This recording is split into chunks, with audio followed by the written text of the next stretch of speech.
Good evening. और फिर हम लोग शुरू हैं अपने आने वाले सेट के साथ। तो ये हमारा सेट नंबर 15 है।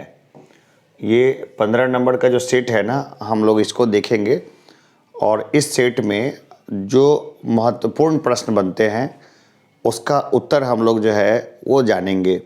तो देखिए, अभी तक मैंने 14 सेट्स रिलीज़ किए हैं, ये 15वां सेट है। इसी तरह से सेट आता रहेगा, डेली आता रहेगा। मेरी ये कोशिश है कि कभी सेट को मैं ब्रेक ना दूं। फिर भी रिवीजन करिए हमेशा, जितना पीछे रिवाइज करिएगा उतना ही अच्छा है। तो हम लोग सेट के ऊपर में आते हैं, बाकी बातें भी हम लोग करते रहेंगे। पहला क्वेश्चन है, पृथ्वी के किस भाग पर जी का मान अधिकतम होता है? पृथ्वी का जो जी का मान यानी ग्रेविटेशन का मान कहाँ पर सबसे अधिकतम होता है? तो देखिए, ये पृथ्वी जो है ना, उसके कई सारे छोर होते हैं। तो मैं बेसिक्स नहीं बताऊंगा, इतना बेसिक नहीं बताऊंगा, इतना तो स्कूल में सब लोग पढ़ ही चुके होते हैं। तो ध्रुव जो है, पोल पे यानी कि ध्रुवों पर जो है ना, जी का मान जो है वो अधिकतम होता है। कहाँ होता है? ध्रुवों पर। ठीक है, जी का मान कहाँ ज़्यादा होता है? ध्रुवों पर। तो कोई आदमी अपने आप का वजन कहाँ हुआ बढ़ा महसूस करेगा? तो ध्रुव पर जाएगा तब। सबसे हल्का कहाँ होता है? इक्वेटर पे, यानी कि भूमध्य रेखा जो होता है ना, उस पे सबसे हल्का होता है आदमी, मतलब कोई भी वजन। मुख्यमंत्री की नियुक्ति संविधान के किस अनुच्छेद के तहत की जाती है? ये बहुत अच्छा प्रश्न है, बहुत बढ़िया प्रश्न है। तो देखिए, मुख्यमंत्री की जो नियुक्ति होती है वो अनुच्छेद 163, आर्टिकल 163, आर्टिकल या अनुच्छेद 163 के तहत जो है मुख्यमंत्री की नियुक्ति की जाती है। मुख्यमंत्री का इलेक्शन नहीं होता, मुख्यमंत्री का सिलेक्शन होता है और मुख्यमंत्री की नियुक्ति की जाती है राज्यपाल के द्वारा। ठीक है, चुने जाते हैं विधायक या विधान परिषद और फिर बाद में उनकी नियुक्ति की जाती है। विधान परिषद भी ऐसे सेलेक्ट होते हैं, तो उसके बारे में हम लोग फिर अलग से कहानी देखेंगे। भारी जल का रासायनिक सूत्र क्या है? हम सब लोग जानते हैं कि जो परमाणु रिएक्टर है उसमें भारी जल का इस्तेमाल होता है। तो भारी जल का परमाणु सूत्र क्या है? तो ये है D2O। क्या होता है? D2O। प्रथम जैन सभा कहाँ आयोजित की गई थी? ये बहुत अच्छा प्रश्न है। प्रथम जैन सभा कहाँ आयोजित की गई थी? ये पहली जैन सभा थी ना, वो आयोजित की गई थी पाटलिपुत्र में। किसका शासनकाल था? ये मुझे कमेंट बॉक्स में बताइएगा। पाटलिपुत्र में। और कौन से सदी में की गई थी ये भी बताइएगा जरूर से। ऑस्कर पुरस्कार से सम्मानित फिल्म एलिजाबेथ के निर्देशक कौन है? भाई वो पुराना हो गया, शेखर कपूर ने बनाई थी मूवी एलिजाबेथ। तो ये पुरानी हो गई, लेकिन उस समय इसको 2 ऑस्कर मिले थे, तो ये पुरानी हो गई। शेखर कपूर की बनाई थी गई मूवी है ये। इंडियन डायरेक्टर हैं, अभी भी काफ़ी एक्टिव हैं, है ना। प्रधानमंत्री नाम की सीरीज इन्होंने खुद होस्ट की है, शेखर कपूर ने। तो ये जो है ना, प्रधानमंत्री नाम की सीरीज आप जरूर देखिएगा।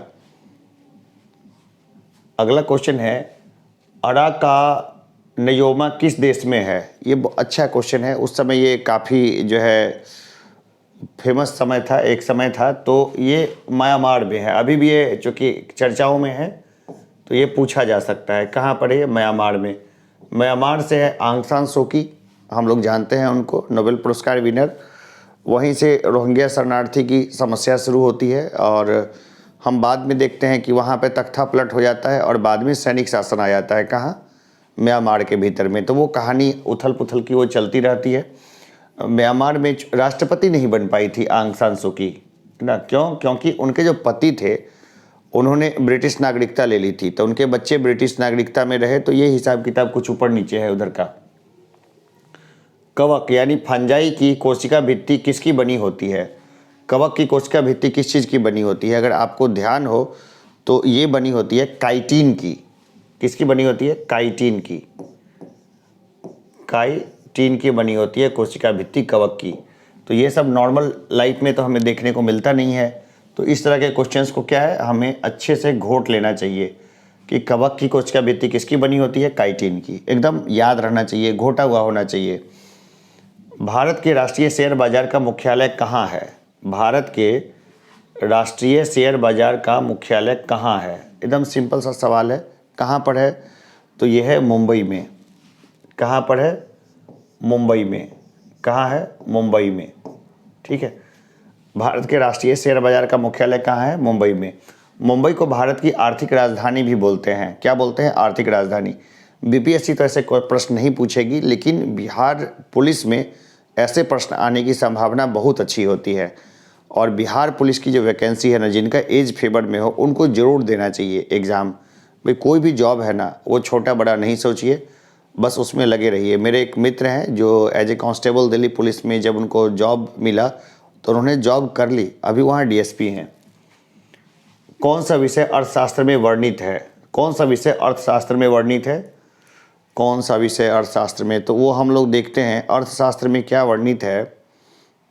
अगर हम लोग देखें तो अर्थशास्त्र में शासन के नियम वगैरह के बारे में चर्चा की गई है। और अर्थशास्त्र में जो है ना, मतलब नाम तो है अर्थशास्त्र, लेकिन इसमें राजनीति के विषय पे लिखी हुई किताब है ये। राजनीति जो है इसके ऊपर में ज़्यादा चर्चा की गई है। वैसे भी जो ऑप्शन लगे उसके अकॉर्डिंग ज़्यादा जाना है। अर्थशास्त्र में पैसे के बारे में तो नहीं है हिसाब किताब, ठीक है ना। तो ये नाम तो अर्थशास्त्र है, नाम तो है अर्थशास्त्र, अर्थशास्त्र, लेकिन इसमें राजनीति के विषय के ऊपर में चर्चा की गई है। अगला प्रश्न है, फिल्म मदर इंडिया में नरगिस के पति की भूमिका किसने अदा की है? भाई नरगिस के पति राजकुमार बने थे मदर इंडिया में। ये सब कालजाई मूवी है, तो ये सब कहानी जो है वो कभी ख़त्म नहीं होगी। ये राजकुमार उसके पति बने थे, नरगिस के बेटे बने थे। कौन? सुनील दत्त। बाद में सुनील दत्त ने शादी कर ली नरगिस से इसी मूवी के दौरान। मतलब कि जो बेटे बने थे ना, उन्होंने अपनी माँ से शादी कर ली। तो ऑन स्क्रीन तो ये मतलब क्या बोलते हैं उसको, ये थे क्या बोलते हैं, माँ बेटे, लेकिन फिर बाद में ऑफ स्क्रीन उन्होंने शादी की थी। तो संजय दत्त के माँ रही नरगिस और सुनील दत्त संजय दत्त के पिता थे। हैजा किस कीट से फैलता है? हैजा किस कीट से फैलता है? हैजा जो होता है ना, इसका फैलने का एक महत्वपूर्ण कारण है घरेलू मक्खी। घरेलू मक्खी। हैजा जो फैलता है वो फैलता है घरेलू मक्खी से, है ना। हैजा किससे फैलता है? तो हैजा फैलता है घरेलू मक्खी से। तो हम लोग यहाँ तक हैं और फिर हम लोग प्रश्नों को देखते हैं। हल्का सा 1-2 सेकंड में फिर हाजिर होते हैं। थोड़ा सा बोर्ड बदल दें।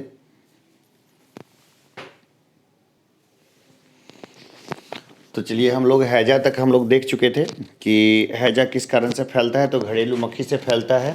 किस कीट से फैलता है? तो हैजा घरेलू मक्खी से फैलता है।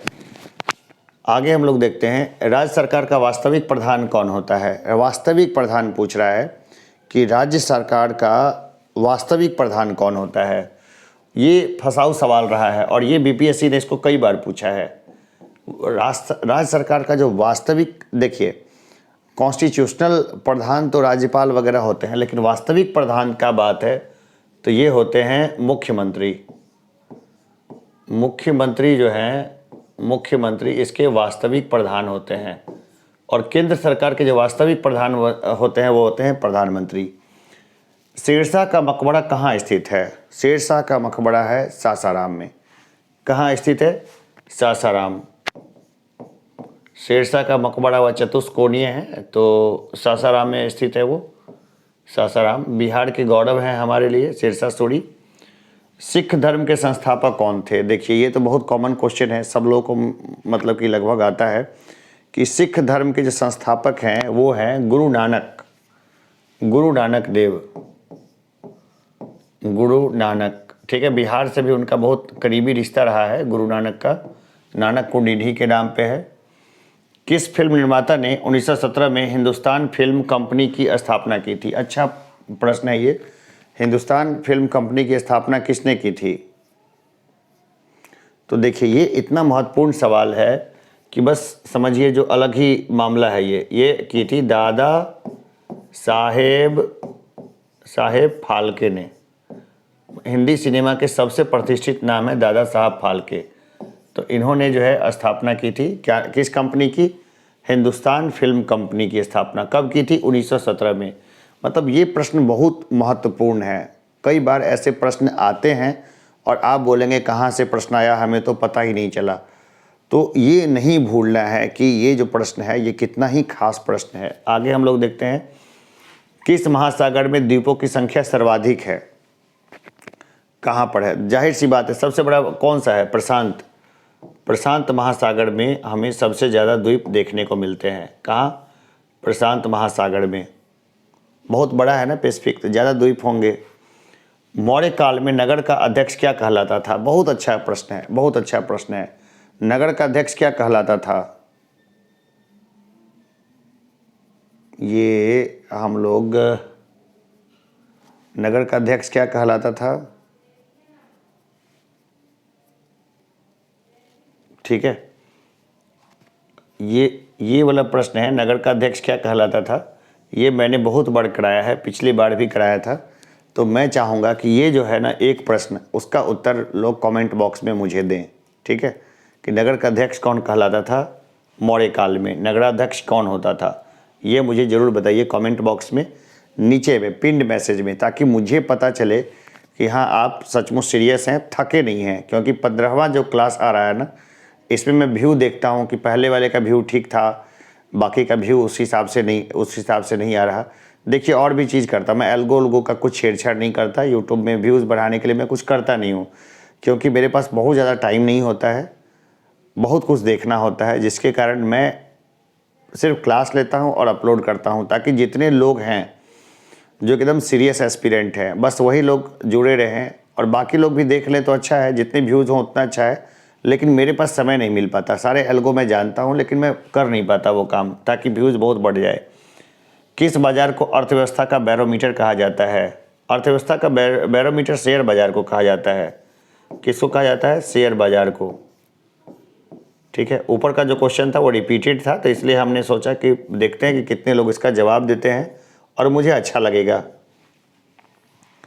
अयोध्या में बाबरी मस्जिद का निर्माण किसने कराया था? भाई अकबर का सिपह सालार था। क्या नाम था उसका? मीर बाकी। मुग़ल जो था ना, वो मीर बाकी मुग़ल था, अधिकारी था, उसने इसकी स्थापना कराई थी अयोध्या में बाबरी मस्जिद की। मंदिर को कुछ विध्वंस करके बाबरी मस्जिद बनाया था इसने, मीर बाकी ने। स्वर्ण कलम पुरस्कार किस क्षेत्र में दिया जाता है? स्वर्ण कलम कहाँ दिया जाता है? देखिए, स्वर्ण कलम, गोल्डन पेन कहाँ दिया जाता है? सिनेमा में। सिनेमा में, ठीक है ना। सबसे खराब फिल्म के लिए ना एक पुरस्कार दिया जाता है जिसको बोलते हैं गोल्डन केला। ठीक है, तो गोल्डन केला नाम का पुरस्कार, मैं थोड़ा हट जाता हूँ ताकि आप बाकी जो है वो देख सकें। तो गोल्डन केला जो पुरस्कार है ना, वो भी दिया जाता है कहाँ पर? सिनेमा में, भारतीय सिनेमा में। तो चलिए, आपने यहाँ तक देखा, इन प्रश्नों को देखा, इन प्रश्नों को आराम से देखिए, घोटते रहिए, सही से समझते रहिए।